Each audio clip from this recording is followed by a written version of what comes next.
Let's talk about the Pac-12. The athletic directors of the new teams that came from the Mountain West Conference took a Zoom call with the commissioner of the Pac-12 this past Monday. They reviewed where the league is as it relates to negotiations with a new TV contract.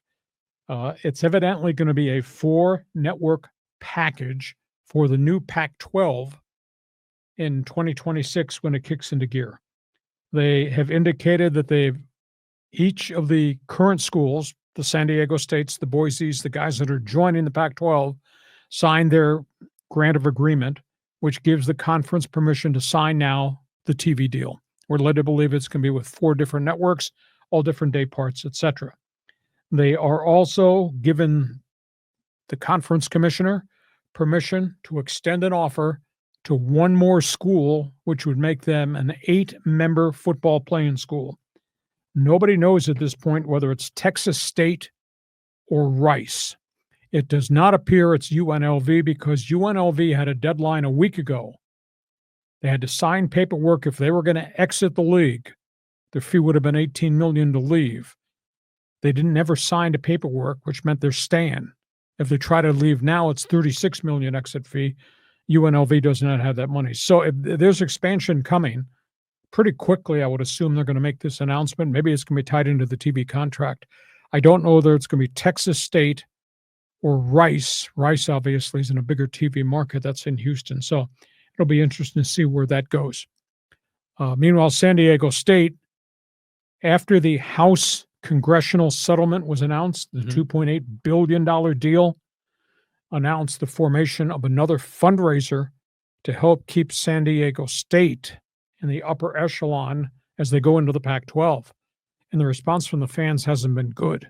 The response from the fans is they got donor fatigue. How many times can you ask us to donate money to an athletic program? Because you got the very successful Mesa program for basketball, and you got the 619.com program that started for football, but it's been very slow to catch on.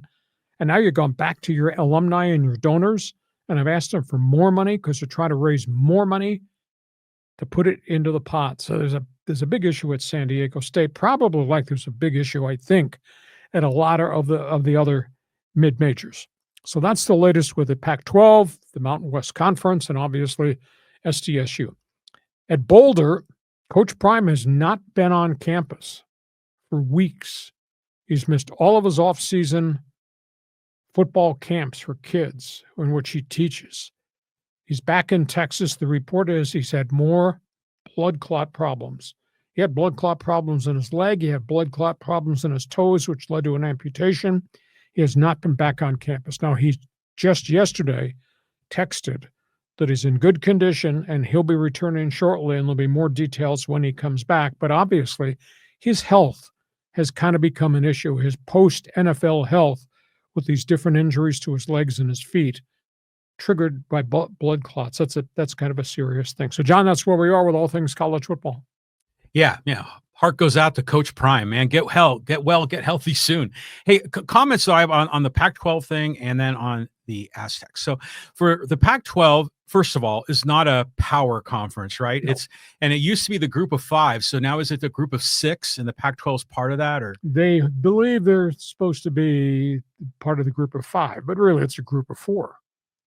Well, you have the Power 4, yeah, and then there's the group of 4 or the group of 5, the second tier. No, the new Pac-12 in 2026 thinks it's going to be equal to Oklahoma or Alabama or Ohio State. Those conference? No, I don't see that possible at all. Well, because they've already rigged the playoff system to favor the 4 conferences, right? Well, so supposedly. So, yeah.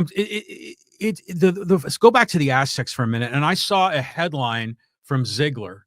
Mark Ziegler, the reporter for the UT, and he had said that, are we getting, like you say, donor fatigue, but it was also confusing over, all these different foundations, and they're all raising money.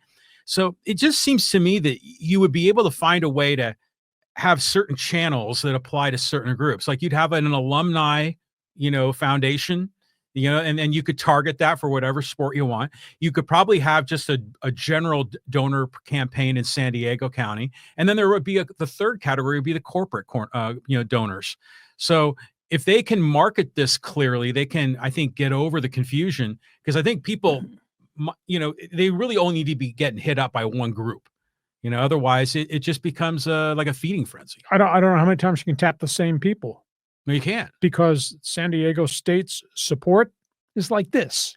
But that's just shocking, because there are tens of thousands, if not hundreds of thousands of alumni in this county. Say 150,000. There you go. That makes sense to me. But everybody's running around saying Aztec for life.